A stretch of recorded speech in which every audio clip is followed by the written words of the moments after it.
Bonsoir mesdames, bonsoir messieurs, une fois de plus, bonsoir et merci au rendez-vous de ce magazine de dimanche. Ce soir, nous avons le honneur de recevoir monsieur Matadi Jacques Mbaki, je l'appelle Matadi Mbaki Jacques.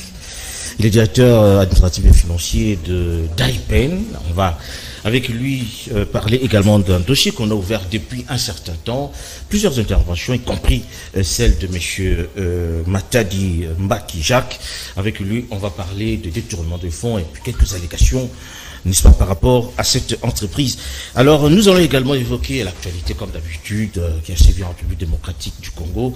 Donc, plusieurs points seront abordés dans ce magazine. Bonsoir, monsieur Matadi Mbaki Jacques. Je l'appelle monsieur Jacques Matadi. On nous a présenté comme directeur administratif et financier de DAIPEN.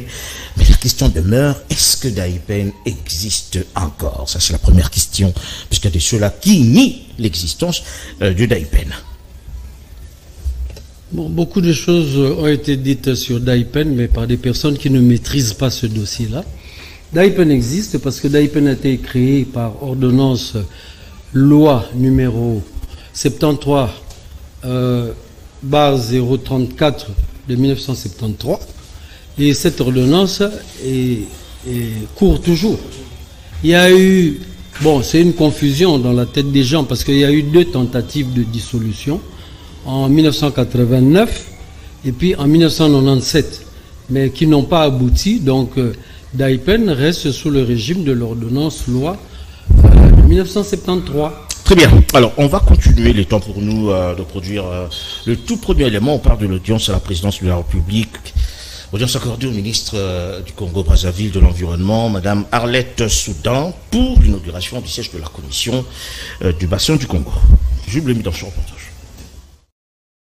Ce mardi, à la Cité de l'Union africaine, le président Félix Tshisekedi a accordé une audience à Madame Arlette Soudan Nonol, ministre du Congo-Brazza de l'Environnement, du Développement durable et du bassin du Congo, émissaire du président Denis Sassou Nguesso. Concernant l'objet de sa visite à Kinshasa, Madame Soudan Nonol a révélé: nous allons inaugurer dans les prochains jours le siège de la commission du climat du bassin du Congo ainsi que la radio-télévision du bassin du Congo. Et le président Sassou a invité son homologue de la RDC à cette inauguration.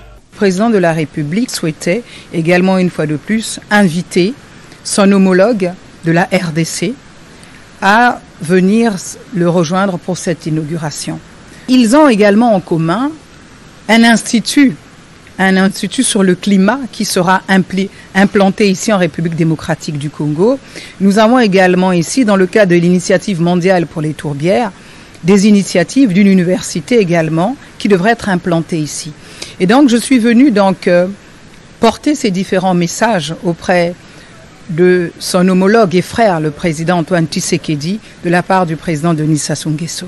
De son côté, Madame Stéphanie Mbombo, ministre déléguée en charge de la nouvelle économie du climat, a souligné que le président Tshisekedi est prêt à accompagner ses homologues du bassin du Congo en vue de la définition de la stratégie régionale pour le financement climatique.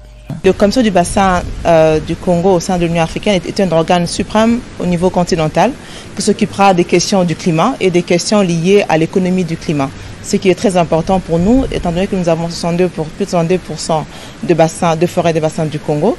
Donc nous devons jouer un rôle moteur dans cette commission. Et le président de la République est prêt à accompagner ses homologues du bassin du Congo pour que cette commission puisse atteindre ses objectifs, qui est vraiment de définir ensemble notre stratégie régionale de financement climatique. Nous voulons ici, par l'économie du climat, aller en dehors de chantiers battus, c'est-à-dire quitter le domaine de l'aide et de mendicité dans le climat, mais plutôt développer une économie climatique dont nous avons les ressources naturelles.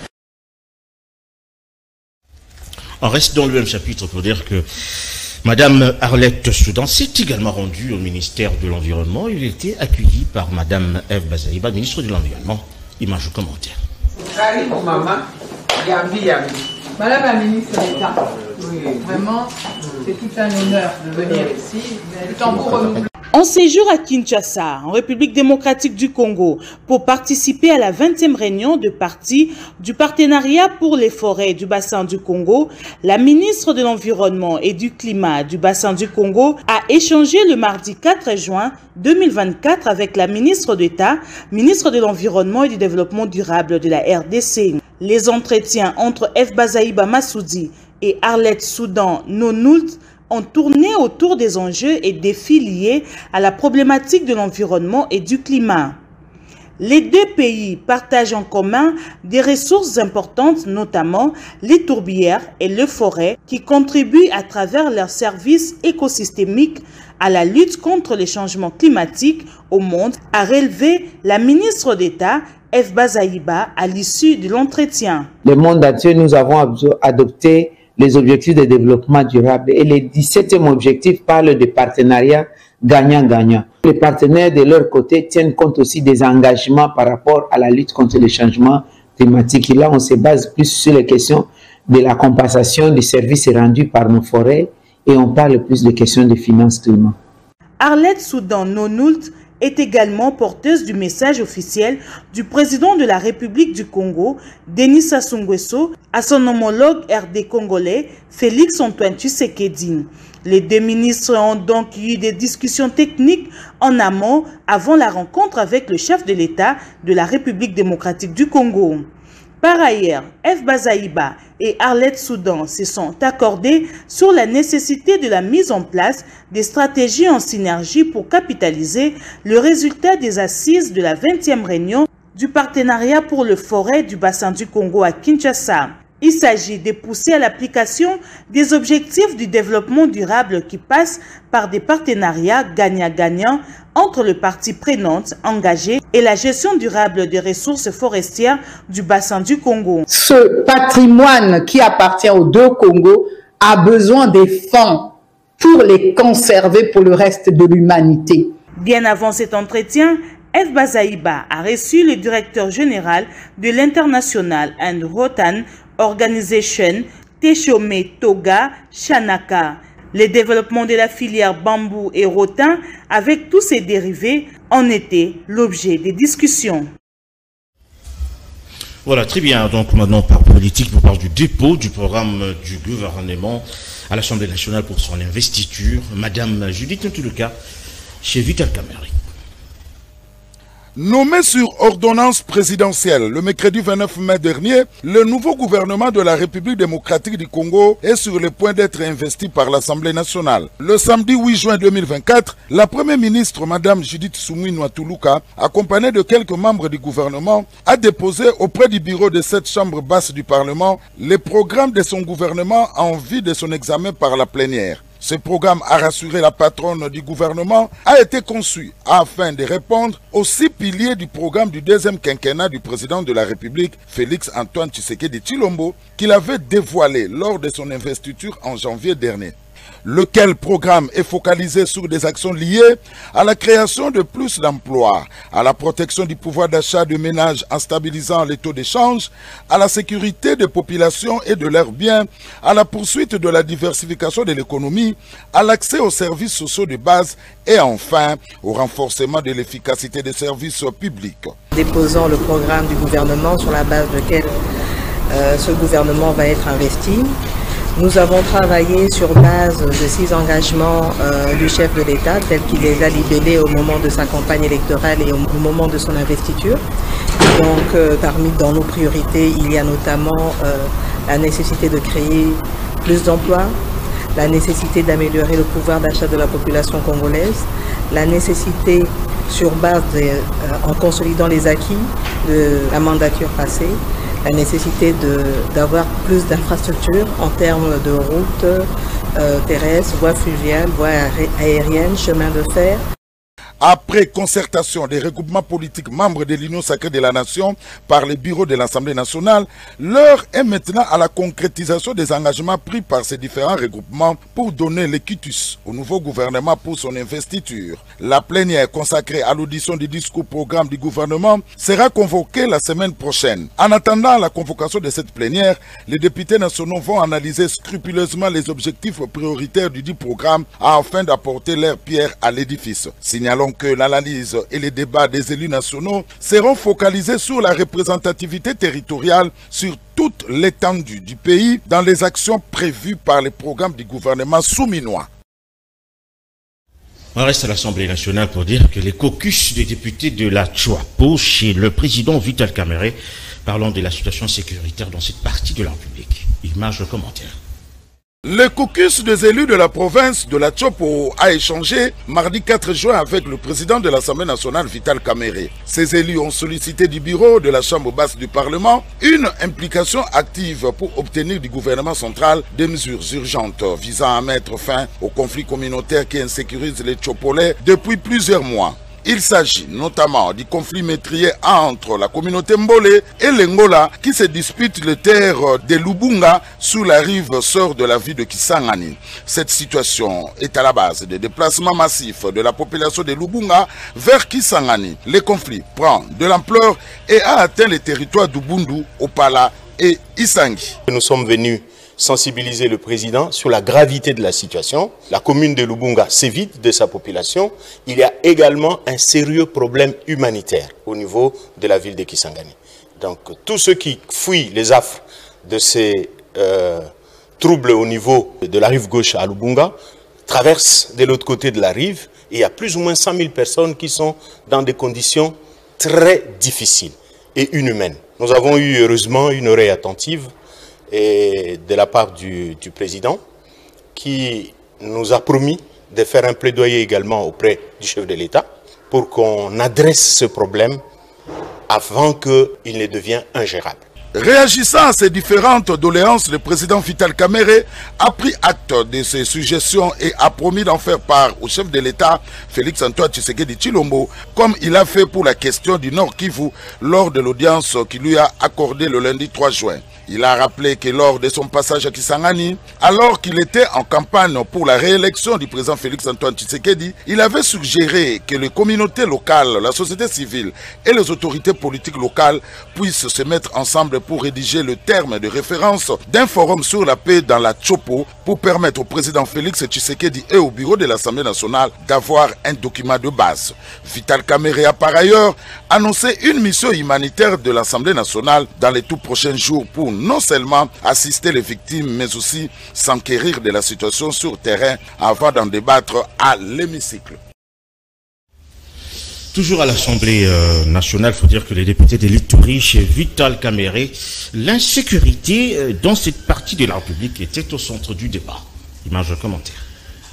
Le mercredi 5 juin 2024, les caucus des députés nationaux de cette partie du pays ont exposé leur mémorandum au speaker de la Chambre basse du Parlement, le professeur Vital Kamerhe. Suivant cet exposé fait par l'honorable Daniel Ouyewa, président de cette délégation, les problèmes majeurs dont souffre l'Ituri est sécuritaire. Le territoire de Mahagi connaît une crise humanitaire énorme avec la présence de plusieurs déplacés internes causés par l'activisme des groupes armés Codeco. Dans les territoires d'Aru, les cas de kidnapping, braquage et vol à main armée ont pris de l'ampleur à cause de la présence d'armes entre les mains de personnes incontrôlées. À cela s'ajoute le problème de démarquage frontalier entre la RDC et le Sud-Soudan, ainsi que le désastre humanitaire que subissent les milliers de déplacés internes et les réfugiés sud-soudanais. Concernant les territoires de Djougou, épicentre de l'insécurité, la multiplication des groupes armés cause de massacres, des assassinats ainsi que des enlèvements.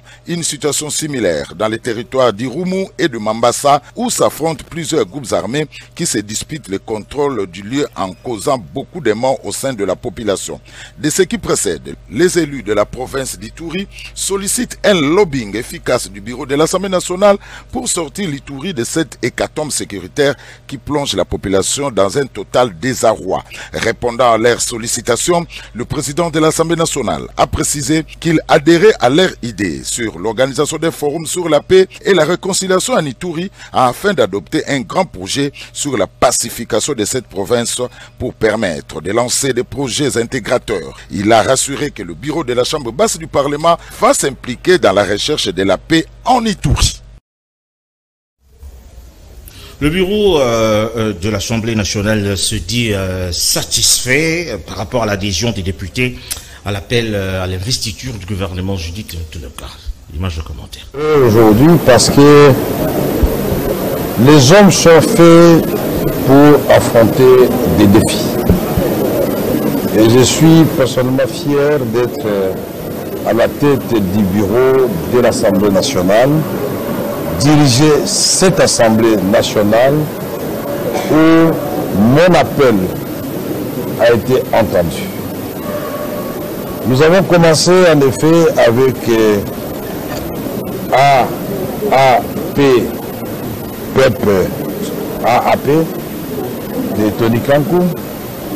Nous avons ensuite enchaîné avec l'UDPS, qui devrait être reçu en premier lieu parce que c'est la première force de l'Union sacrée, c'est la première force tout simplement au sein de l'Assemblée nationale. Nous avons reçu ensuite AB50 de président Julien Paluku.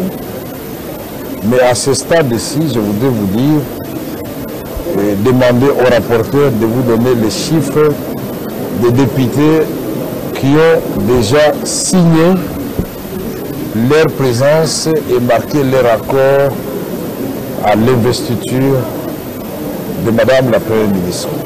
C'est cela aussi, être des hommes d'État qui sont capables de sursaut patriotiques, d'oublier leurs intérêts personnels pour privilégier l'intérêt général de notre peuple. Je ne reviendrai pas sur la question à tout moment qui souffre non seulement par la guerre vous imposée, l'insécurité presque généralisée, mais la pauvreté endémique. Tout cela, nous devons rapidement mettre en place le gouvernement de la République pour que ce dernier puisse répondre aux attentes de notre population sous le leadership de son Excellence, Monsieur le Président de la République, Félix Antoine Tshisekedi Tshilombo. Je le remercie de m'avoir reçu hier et accepter mes propositions et me donner des orientations pour finaliser cette démarche. On clôture finalement ce dossier de l'Assemblée nationale pour dire que les députés honoraires ont été reçus par le président de cette Assemblée, Vital Kamerhe. Ils réclament leurs arriérés de salaire. Image de commentaire. Le vendredi 7 juin, une importante délégation des députés honoraires de la législature 2018-2023, conduite par l'honorable Willy Bolio, est venue rencontrer le président de l'Assemblée nationale, le professeur Vital Kamerhe, pour lui présenter leurs doléances restées en suspens depuis la fin de la législature passée. Il s'agit notamment du dossier lié à leur rémunération et au remboursement des titres de voyage de fin de session qui sont restés impayés. À cela s'ajoutent des problèmes individuels de certains députés. Quant à leur situation sociale, ils ont sollicité le soutien du président de la Chambre basse du Parlement afin de s'impliquer pour que les députés honoraires retrouvent leur honorabilité face au service de l'État car, disent-ils, ils ont constaté que de plus en plus les avantages liés à leur rang de parlementaires ont tendance à être effacés à chaque fin de législature, y compris celle qui les concerne, à savoir la législature 2018-2023. Par ailleurs, ils ont sollicité que le président Vital Kamerhe intervienne pour que, parmi eux, ceux qui sont éligibles à la prise en charge de la sécurité sociale des parlementaires puissent jouir de leurs droits. Le président Vital Kamerhe a été réceptif à 100% à toutes leurs revendications et a instruit la question de se pencher minutieusement sur ces questions afin de remettre les honorables députés honoraires dans leurs droits. Nous avons beaucoup de problèmes, notamment les problèmes liés à nos droits arriérés qui doivent nous être payés. Il y a des problèmes d'ordre administratif liés à nos passeports diplomatiques qui sont inspirés. Il y a des problèmes liés aux autorisations de sortie. Lorsque nous devons nous déplacer avec des passeports diplomatiques, il faut nécessairement avoir des autorisations de sortie. Et tous ces genres de problèmes avec les problèmes de soins médicaux, de prise en charge. Et donc, tous les problèmes sont consignés dans notre mémorandum et nous les avons transmis au président de l'Assemblée nationale. Voilà, je suis à vous. Monsieur Jacques Matadi, il faut quand même dire que vous êtes directeur financier, administratif financier au sein d'Aipen. Vous avez dit que d'Aipen existe bel et bien. Il y a eu tentative quand même de dissolution. Ça n'a pas marché comme vous avez dit. Mais il faut dire qu'aujourd'hui, il y a malaise finalement de cette entreprise. La première question, quels sont vos rapports avec l'actuel chargé de mission de cette entreprise? Bon, il y a un chargé de mission, je le cite, il doit s'appeler M. Kazambou, si j'ai bonne mémoire. Il est chargé de mission, mais quand vous lisez l'ordonnance qui crée d'Aipen, le chargé de mission, c'est un délégué du président de la République. Et l'ordonnance, dans son article, parce qu'il y a une chose qu'il faut expliquer. d'Aipen est un établissement public soumis au contrôle du chef de l'État, mais qui a une personnalité juridique distincte du bureau du président, de la maison civile, maison militaire, le dispensaire de l'OUA, la clinique de l'OUA, journal officiel, réserve stratégique, etc. Okay. Maintenant, l'ordonnance loi dit que d'Aipen est géré par un directeur général. Il a tout pouvoir de gérer. Et le président exerce, c'est à l'article 21, son pouvoir de contrôle par un délégué. Donc si M. Kazambou est chargé de mission, c'est que c'est un agent de la présidence, donc du bureau du président, qui vient à d'Aipen comme pour le contrôle. Mais ce n'est pas un agent de d'Aipen. Alors finalement, vous voulez dire qu'il y a un directeur général, il y a un, je ne sais pas moi, un directeur général adjoint, il y a toute la direction financière qu'on sort à d'Aipen. Alors, où est-ce que vous travaillez finalement? Parce que le bureau soit occupé par le comité de gestion aujourd'hui. Il y a une précision là. Le directeur général de d'Aipen, feu M. Kabea, paix à son âme, est décédé en 1993. Nous n'avons jamais eu un directeur général adjoint. Et la nomination d'un directeur général dépend du pouvoir discrétionnaire du chef de l'État. Donc ça, ce n'est pas notre problème. Mais maintenant, parce que le directeur général n'est pas là, et que l'ordonnance loi dit que, en cas d'empêchement, le directeur, s'il n'y a pas de directeur général adjoint, normalement le directeur général nomme ou désigne la personne qui le remplace. Mais là, c'était un empêchement définitif. Il est mort par accident de circulation. Il ne savait pas qu'il allait... Ce n'est pas un empêchement temporaire. Donc, nous en sommes là. C'est pour ça que... bon, pour nous, c'est la plus haute autorité administrative de l'entreprise qui gère. C'est qui finalement jusqu'alors? Le directeur administratif financier. Parce que dans l'organigramme de d'Aipen, il y avait le directeur général et deux directeurs. Le directeur administratif financier, le directeur technique. Bon, le directeur technique est parti et puis il est décédé. Il est resté un seul directeur et puis des sous-directeurs. Bon, finalement, en vous entendant parler, on a comme l'impression qu'il n'y a pas harmonie entre la délégation, mandatée par le cabinet du chef de l'État, et vous qui êtes finalement des anciens, je veux dire, de cette entreprise. On a comme l'impression qu'il n'y a pas adéquation, il n'y a pas collaboration, comme je l'ai dit. Non, parce que le chargé de mission est arrivé, il s'est mêlé de la gestion. D'abord, une chose importante, lui il est arrivé, il a trouvé ce système de prédation mis en place depuis longtemps. Je pèse bien mes mots, je parle français. C'est un système de prédation qui a été mis en place depuis les années 2000.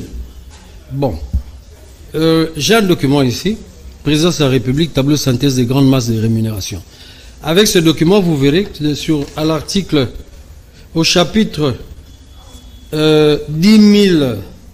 chapitre 602, domaine agro-industriel de l'Ancélé, 5 millions donc des crédits de 525 259 936. En 2015, ça représentait déjà dans les $570 000 de rémunération. On ne dit pas ex-agent d'Aipen, on dit domaine agro-industriel de l'Ancélé sont les rémunérations payées par l'État congolais. Mais les agents d'Aipen sont impayés depuis plus de 30 ans. Où va cet argent? C'est un détournement. Bon, je n'ai pas besoin de faire les maths. Vous accusez finalement M. Ambroise, comme vous l'avez dit, d'être à la base d'un détournement de fonds, alors que lui-même, enfin, le comité de gestion qui a été représenté par son coordonnateur a bien dit que les agents d'Aipen sont payés par l'État congolais. Alors à quel niveau se situe ces détournements, puisqu'ils sont bancarisés? Il y a une fraude.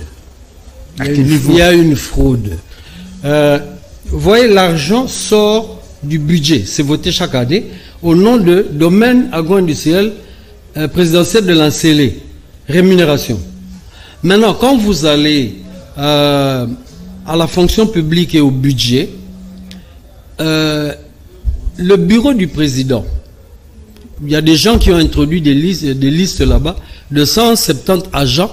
En fait, c'était des agents de la coordination du patrimoine, coordination de la gestion du patrimoine d'Aipen, que M. Ambroise gère. Parce que finalement, on ne sait pas, il est chargé de mission, il est coordonnateur du patrimoine, il est mandataire, comme j'ai vu dans un autre document, est là-bas. Et dans l'ordonnance loi, il n'y a que le directeur général.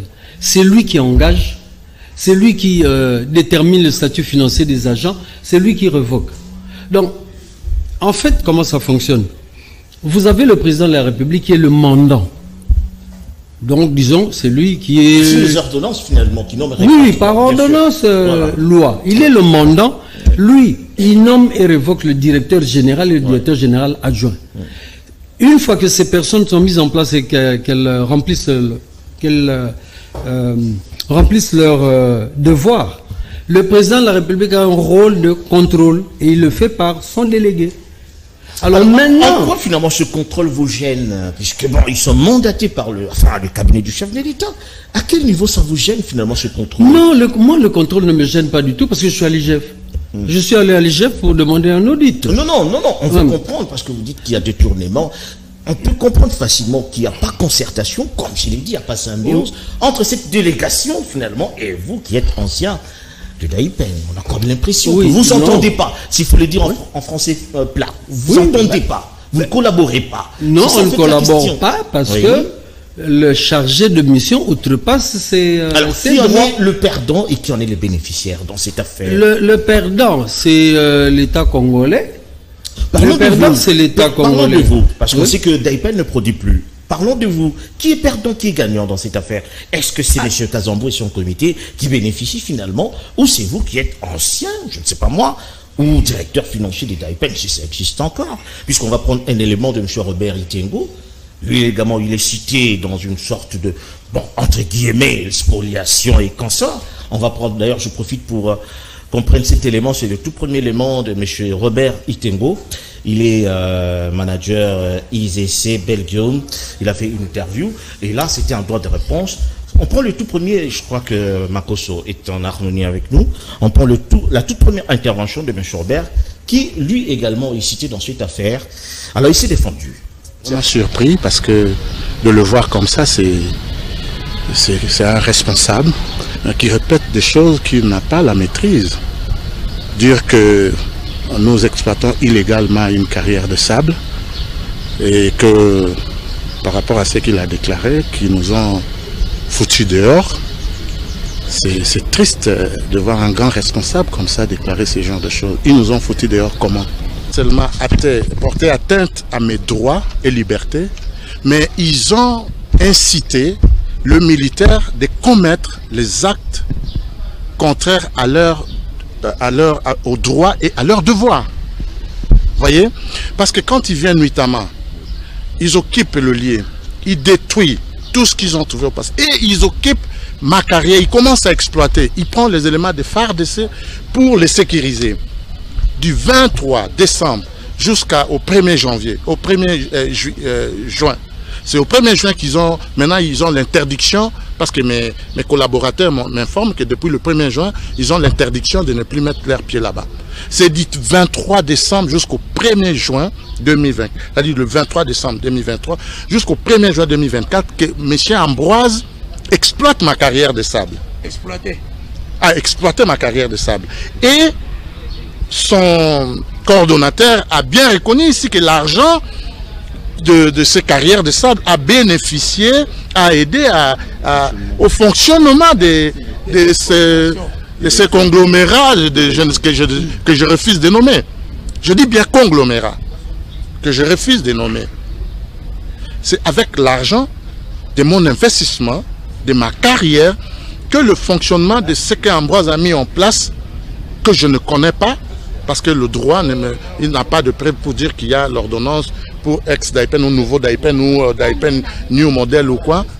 C'est lui-même Ambroise. Si je vais voir l'inspecteur Alingeti, mais en retard il a biso, recette voilà. Voilà, là c'était M. Robert Itembo. Vous avez dit que vous ne le reconnaissez pas, mais il est également cité dans cette affaire de spoliation. Je dirais qu'il occupe un espace important en communion avec le chef de terre, M. Martin Létat, que vous devez sûrement connaître, puisque bon, il est chef coutumier de là. Alors, bon, c'est étonnant quand même que vous ne reconnaissez pas certains, alors qu'ils sont dans la marmite, enfin, ils ont leur main dans cette marmite. Alors, M. Matadi, tout à l'heure là, j'ai aimé, parce que vous avez bougé la tête, quand il dit que M. Ambroise a fait ceci. Tout est au conditionnel, hein, parce que bon, il n'y a pas de preuve, hein, il n'y a pas de preuve. C'est à vous finalement de nous dire si réellement M. Ambroise met mal à l'aise finalement Daipen et ses sociétaires. Oui, hein. Je crois il y a une chose qu'il faut préciser. Quand on parle du domaine de l'Ancélé, domaine présidentiel de l'Ancélé, en réalité il y a trois entités. Il y a le domaine agro-industriel présidentiel de l'Ancélé qui s'occupe de la production de produits alimentaires, dans les œufs, les poules, les porcs, etc. Et la transformation de certains, jus d'ananas, tomates, etc. Ça se fait encore, le CHP. Ça se fait encore, il faut le dire? Non, ouais. À cause justement de ces interférences du bureau du président. Parce que nous tous, nous sommes de la présidence. Mais ils ont un partenaire qui produit, on a comme l'impression. Ça, c'est LR Group qui a son contrat que j'ai jamais lu, c'est pas eux. Ça, ce n'est pas eux, n'ont jamais produit un seul œuf. Avec quoi finalement vous vivez, vous, Daipen, aujourd'hui? Il faut préciser. La deuxième partie, je voudrais terminer, ça c'est important. Faut le dire. La deuxième partie, c'est la cité historique du parti, où vous avez la restauration, la piscine, etc. etc. Le DG de Daipen dépend du président de la République, pas de la présidente, du président de la République. Il n'y a pas de DG aujourd'hui. Le DG de la cité historique du parti dépend de la maison civile du chef de l'État. Et c'est le responsable de la maison civile qui dépend du chef de l'État. Alors la troisième partie, c'est le parc. Là, je ne maîtrise pas très bien, mais le parc dépend du ministère du Tourisme, si j'ai bonne souvenance. Alors moi, je prends la partie Daipen. Pour la partie Daipen, j'ai spécifié que Daipen, c'est un directeur général qui gère Daipen et que les autres, le délégué du président a un rôle de contrôle. Maintenant, qu'est-ce qui s'est fait? Lorsque le DG est mort, plutôt que le bureau mais on vous a délégué quelqu'un qui a le rôle de contrôle et qui veut rayonner finalement cette entreprise qui est apparemment en faillite. Pourquoi vous ne voulez pas collaborer avec M. Ambroise Kazambou et vous le pointez du doigt à chaque fois? C'est ça en fait la question. Mais, monsieur, il vous gêne à quel niveau? Vous ne répondez peut-être pas à cette... Vous parlez des tournements, peut-être vous avez des preuves, mais il vous gêne à quel niveau? On ne comprend pas. Non, moi je voudrais qu'on parle d'abord de l'entreprise. Ok? Je voulais qu'on parle d'abord de l'entreprise et des personnes. Bon, d'accord. Oui. Et parlons de monsieur... Moi, je vais au fond des choses. Oui. Hein? Je vais au fond des choses. J'accuse monsieur Ambroise de détournement parce que c'est la personne que moi je vois. Derrière lui, je ne sais pas qu'est-ce qu'il y a. Je l'accuse de détournement, des rémunérations. Le tableau est là. Je l'accuse de spoliation des terres. Il a spolié quelles terres? Les terres de Daipen, directement, indirectement. Je l'accuse de spoliation des équipements et des infrastructures. Et dernièrement, je l'accuse d'incitation des militaires à commettre des actes contraires aux lois. Il a fait enlever un de mes agents, l'ingénieur Lumande, qui a été détenu pendant 5 jours à Kibomango. Et on a essayé aussi d'enlever une orpheline, Baokenda. Bon, on n'a pas pu la voir. Très bien. Et pendant 2-3 jours, la GR est venue terroriser le camp. Et c'est sous l'instigation de M. Ambroise. Pour ça, nous sommes à l'auditorat supérieur militaire. Bon, en fait, moi, j'avais vu... s'il vous plaît, j'avais vu un document que M. Joseph Pinda nous a montré, que le chef de l'État a mandaté M. Ambroise pour la relance, finalement, de cette entreprise. C'est-à-dire que le chef de l'État lui-même sait également que l'entreprise connaît beaucoup de difficultés. Il est là pour la relance, finalement, de cette entreprise, M. Kazambou. Mais on a comme l'impression que c'est peut-être vous qui ne voulez pas de la relance de cette entreprise. Apparemment, vous le fermez les portes. Nous avons relancé Daipen. Nous avons produit. Et le marché était inondé ici, c'est pas des racontars. C'est en quelle année? Ça, c'est à l'époque du maréchal. Peu importe. Vous savez, le dossier Daipen, c'est un dossier pour lequel on doit s'asseoir et lire les textes. Eux, je crois qu'ils lisent pas bien le français, ils ne le comprennent pas.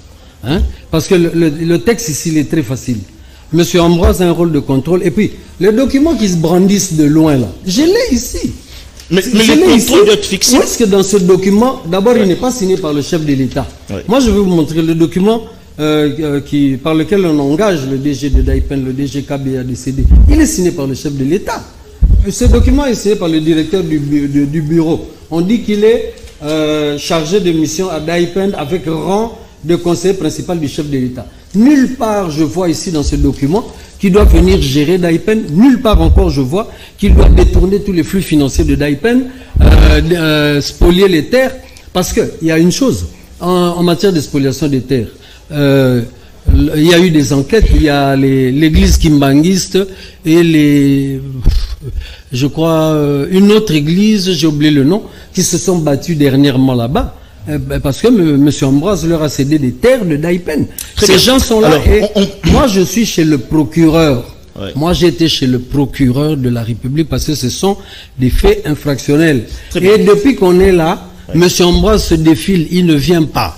Il est assisté par M. Biwaya. M. Biwaya est un sous-directeur commercial. Il n'est même pas dans l'administration. Très bien. Pardon. Ouais. Monsieur Biwaya se fait passer pour directeur, c'est écrit, et représentant représentant donc du directeur général, donc de l'employeur. Ouais. Je l'ai aussi accusé chez le procureur, depuis ils ne viennent pas. Alors, ils viennent traiter les affaires de l'État à la télévision, mais ils devraient produire des œufs et créer des emplois. Non, ils viennent traiter les affaires de l'État à la télévision et ils essayent de me vilipender. Ils disent que je ne travaille plus, je suis un ancien. Qu'ils me montrent un document où moi on a interrompu mon contrat. D'abord, tous les agents de Daipen ont un contrat de travail à durée indéterminée. Ok? Et aucun des contrats n'a été revoqué. Je sais seulement qu'il y a un certain monsieur Kombo qui fait partie de leur équipe, qui lui a été révoqué par le conseiller Kambila parce qu'il avait détourné des fonds. Mais vous touchez votre salaire finalement? Mais non, on ne touche pas notre salaire. C'est ce que je suis en train de dire. L'argent sort au budget de l'État sous le nom de Daipen, et Daipen c'est 435 agents. Mais là-bas, d'ailleurs j'ai écrit aussi au vice-premier ministre de la fonction publique, mais là-bas ils ont substitué la liste des agents d'Aipen, les 435, par une liste de 170 agents qui au départ étaient des agents de coordination du patrimoine, de la gestion d'Aipen. Il y a des cas de décès quand même, ça il faut reconnaître administrativement parlant. Il y a eu de décès également, c'est-à-dire sur les 400 d'hier, aujourd'hui, ils en sont à 170 et ils sont en train de mener des enquêtes pour voir comment est-ce que... Parce que M. Pinda l'avait dit ici. Alors, je m'aimerais qu'on prenne encore l'intervention de M. Robert Itengo. Lui qui ne reconnaît pas l'existence de Daipen. C'est quand même quelque chose de très important. Il a dit ça en lingala. Alors, je m'aimerais quand même qu'on prenne. D'abord, Serge Marcos. L'État pour changer de décision. Moutoumoko a pression na Conseil d'État azaté. Conseil d'État est une institution mounene et justice ya mboka na biso bakoki ko influencer yango te na ba décision ndenge bazolo ba topesi bango ordre oyo azolo bana bino bongo akosi bino bayaki en basali requête en modification, mais M. Ambroise azali na qualité te, parce que ni le directeur général, il y a entreprise moko songolo na mboka oyo.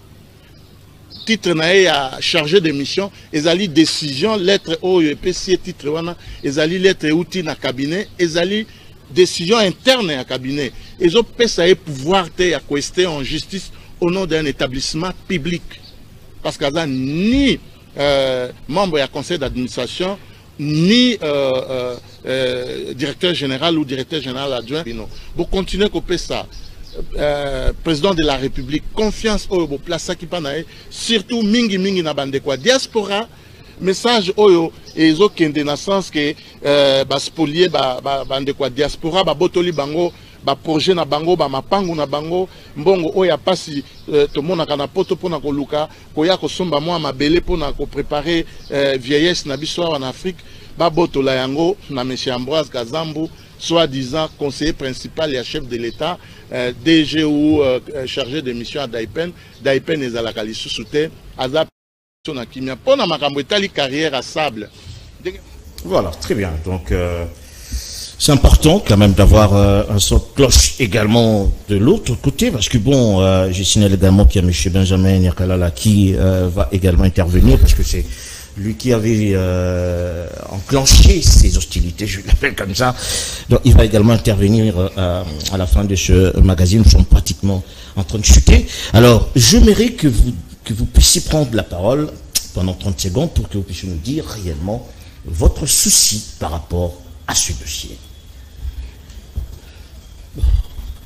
Mon souci, je parle en tant que la plus haute autorité administrative de Daipen. Hein. Mon souci, c'est que le bureau du président arrête d'interférer dans la gestion de Daipen. Ce n'est pas le bureau, des individus dans le bureau du président arrêtent d'interférer dans la gestion de Daipen, qu'ils fassent leur part, c'est-à-dire le contrôle. Et qu'ils attendent. Le monsieur qui a parlé là, bon, il ne maîtrise pas le dossier, il parle de conseil d'administration à Daipen, il n'y a pas un conseil d'administration. C'est un établissement public. Et à la place du conseil d'administration, il y a le président de la République. Donc, il parle de choses qu'il ne maîtrise pas. Moi, je ne vais pas entrer dans leur débat eux, quand ils parlent de spoliation, ils parlent de spoliation des terres chez eux là. Je ne sais pas, en Benzale ou du côté de CHP, mais moi, du côté de Daipen, moi, je m'intéresse à Daipen. Monsieur Biwaya, qui passe à la télévision pour raconter des histoires, d'abord, il doit justifier de 7 milliards de Zaïre. 1, 2, c'est lui qui a spolié les terres, il a fait signer, qui a officialisé la spoliation des terres. Il a fait signer en son temps au ministre des Affaires foncières un arrêté qui a été revoqué par le Premier ministre. Et M. Kazambu travaille avec ce M. Biwaya. Bon, moi Merci. Je reconnais pas M. Ambroise. Il n'est pas DG de Daipen. Merci beaucoup. Qu'il fasse sa part. M. Jacques Matadi, je rappelle que l'élément que nous avons vu tout à l'heure sera diffusé en page magazine. Si pas demain, alors au courant de la semaine, page magazine de M. Robert Itengo, lui, et qui est également cité dans cette affaire. Alors, on prend un élément important, on parle d'une délégation de la Régie des eaux qui a été à l'Assemblée nationale. Ils ont été reçus par Vital Kamere, parlant de leur doléance. Image ou commentaire. Dans le cadre de l'amélioration du vécu quotidien de la population congolaise, le président de l'Assemblée nationale, Vital Kamere, a lancé depuis sa prise de fonction des échanges avec des entreprises ayant un lien direct avec les besoins sociaux. C'est dans ces cadres que ce mercredi 5 juin, qu'une importante délégation de la Régie des eaux, conduite par le PCA Alphonse Kisolokele et le DGA Jean Bosco Mwaka, est venue présenter au speaker de la Chambre basse du Parlement les doléances de cette entreprise publique en rapport avec ses difficultés de fonctionnement. La Régie des eaux a relevé 2 problèmes majeurs qui bloquent son développement. Il s'agit du non-paiement de la dette intérieure qui ne cesse de s'accroître et de la spoliation de leurs sites et stations dans les grandes agglomérations du pays. Sous l'oreille attentive du speaker de la Chambre basse du Parlement qui tient à l'amélioration du vécu quotidien de la population, à Alphonse Kisolokele a déploré l'absence d'un geste de la part de l'État, ce qui met cette entreprise dans une impossibilité de financer la desserte domestique. Il faut rappeler que l'État congolais doit à la Régie des eaux environ 859 milliards de francs congolais, une somme qui subit la rigueur de la dévaluation au cours des années. À cela s'ajoute la perte des entreprises industrielles qui représentent leurs gros clients. Ces dernières ont toutes recouru au forage pourtant un secteur incontrôlé qui menace la stabilité du sol dans la capitale à cause de la surconsommation de la nappe phréatique. D'autre part, le manque de ressources affecte la production et la distribution qui souffrent de la vétusté de matériel d'un côté et du manque d'entretien de l'autre. Le second problème soulevé concerne la spoliation des sites de la Régie des eaux par des tierces qui érigent des bâtiments sans tenir compte de la cartographie du réseau de distribution. Le président de l'Assemblée nationale, Vital Kamerhe, a promis d'impliquer le membre du bureau pour voir dans quelle mesure la Régie des eaux va présenter son plan stratégique de développement à la plénière. Il a rappelé que la vision du président de la République, Félix-Antoine Tshisekedi Tshilombo, c'est d'atteindre 80% des dessertes sur toute l'étendue du pays. C'est pourquoi il est impératif, a-t-il martelé, que le gouvernement se focalise sur l'amélioration de ces secteurs. Un document de travail détaillé sera déposé au bureau de la Chambre basse du Parlement pour lui permettre de préparer cette plénière. Ici, on prend les notables de la province de Maniema qui ont certifié sur les origines de Madame Nathalie Aziza comme fille de cette province.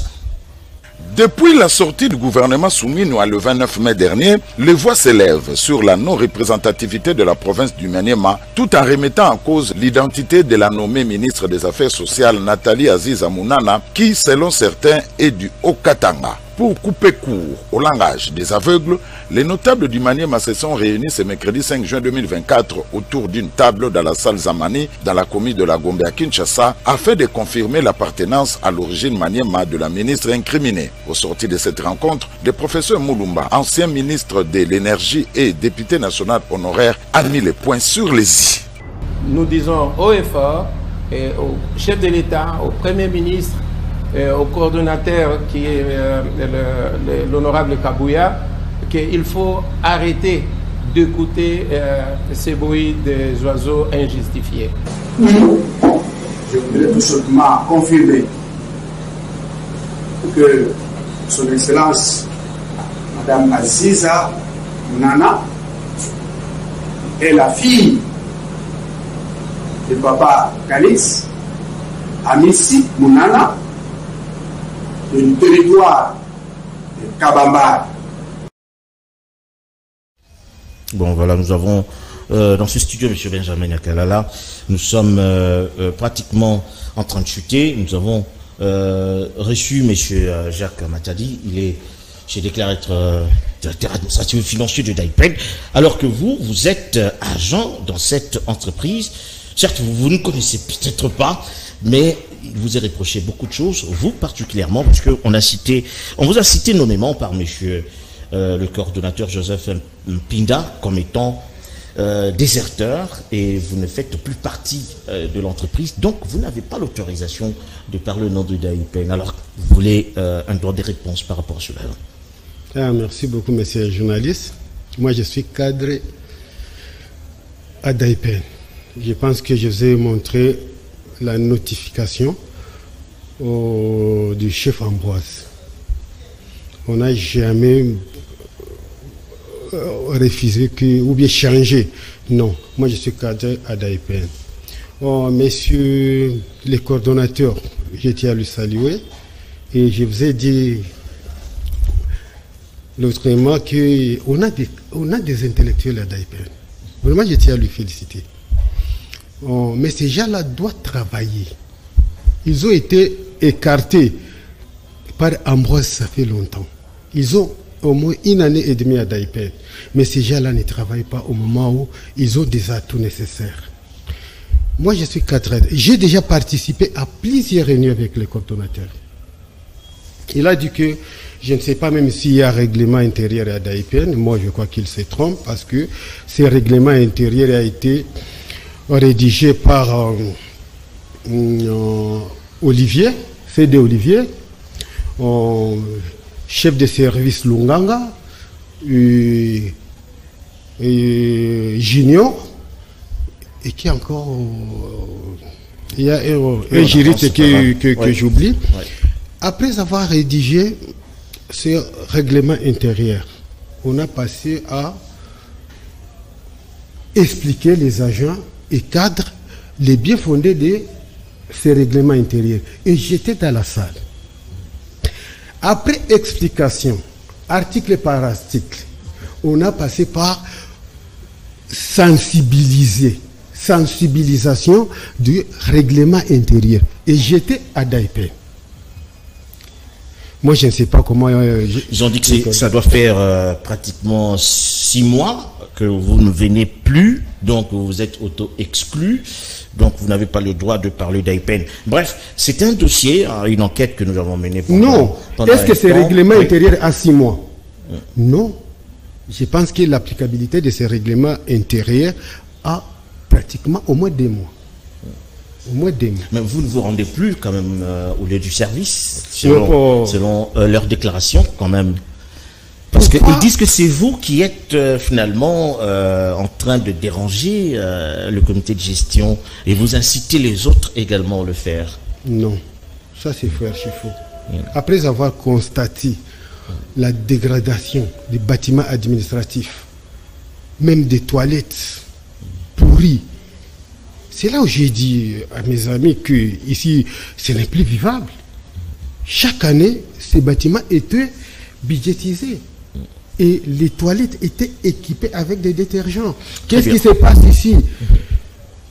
Les cordeaux, j'ai participé à plusieurs réunions du coordonnateur. Il n'y a pas même de l'eau à boire dans la salle des réunions. Tout ça, c'était intolérable. Voilà. J'ai dénoncé ça. J'ai dénoncé ça. Maintenant, il voit comme si j'ai mal fait. Il fallait passer par où? Parce que vous avez dit que vous ne fonctionnez plus et que l'argent de recettes qui se font, je sais pas moi, le recouvrement ici et là, ne profite qu'à ce comité de gestion. Et pourtant, ça profite au fonctionnement de comité de gestion. L'argent des recouvrements ne profite qu'à M. Ambroise. Ils ont dit le contraire, ça permet le fonctionnement. Ce n'est pas contraire. Non, quel fonctionnement? Fonctionnement de l'entreprise, de l'administration, ordinateur, papier, non, je t'ai dit qu'il n'y a pas un mois qu'on a acheté des ordinateurs et repeindre les bâtiments administratifs. Parce que je dis, ils m'ont bloqué sur les groupes WhatsApp. Pourquoi?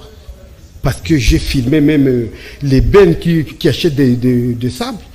Et j'ai mis sur les groupes WhatsApp. Mais il y a quelqu'un d'autre qui réclame avoir une carrière, que ce n'est pas la carrière de M. Ambroise. Il y a M. Robert également, je ne sais pas si peut-être vous le connaissez, il a été cité, parce qu'on a dit qu'il travaille avec le chef coutumier pour exploiter les terres de Daipen, mais pourtant il détient des documents, n'est-ce pas, légaux qui lui permettent cela. Alors, quand vous parlez de l'exploitation de cette terre, de la carrière, vous faites allusion à Ambroise ou à ses partenaires? Tous sont des anarchistes. Parce que il y a un service de surveillance à Daipen qui a été... je pense que parce que Ambroise a interdit l'exploitation de cette carrière. Il a interdit quand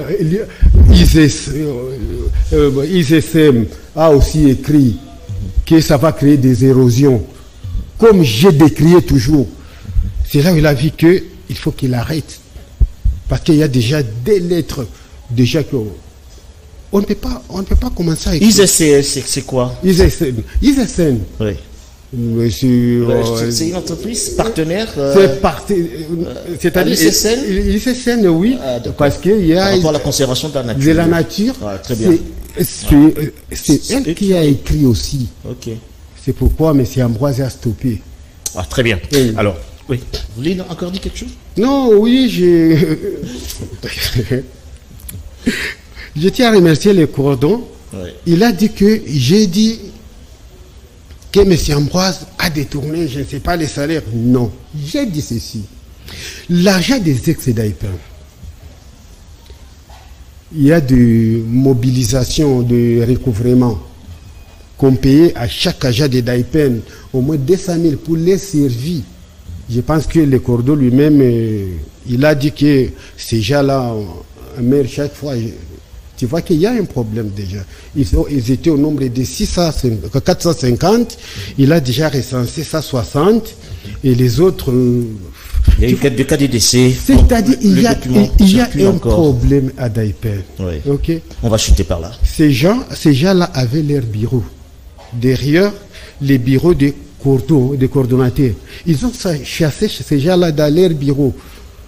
Il n'y a pas moyen qu'ils puissent se réunir encore. Et c'est pourquoi, jusqu'à présent, ils sont en train de refuser que les SEM, les chargés de mission, puissent faire des démarches pour leur indemnité de sortie. Parce qu'il semblerait que, au lieu d'être en train de demander si c'est 40% de cet argent, au moment sur la rétrocommission. Rétrocommission. Merci beaucoup. Ces agents-là, ces ex-agents-là, préfèrent les démarches que leur avocat est en train de faire. Et c'est pourquoi vous voyez que chez le bureau du coordonnateur, il ne se présente pas. Très bien. Alors, moi, je pense qu'à notre niveau, nous avons clos le débat. Je crois que le débat va continuer, si pas dans le couloir, alors peut-être dans les instances judiciaires, où chacun devra, à la limite, se justifier par rapport aux allégations. Alors, je vous garde pour une minute, parce que nous sommes en train de finir cette édition, pour dire que le procès des assaillants du Palais de la Nation a bel et bien commencé. Plusieurs d'entre eux ont été présentés à la presse et au public, de telle sorte qu'ils soient enregistrés et audités. Image de commentaire.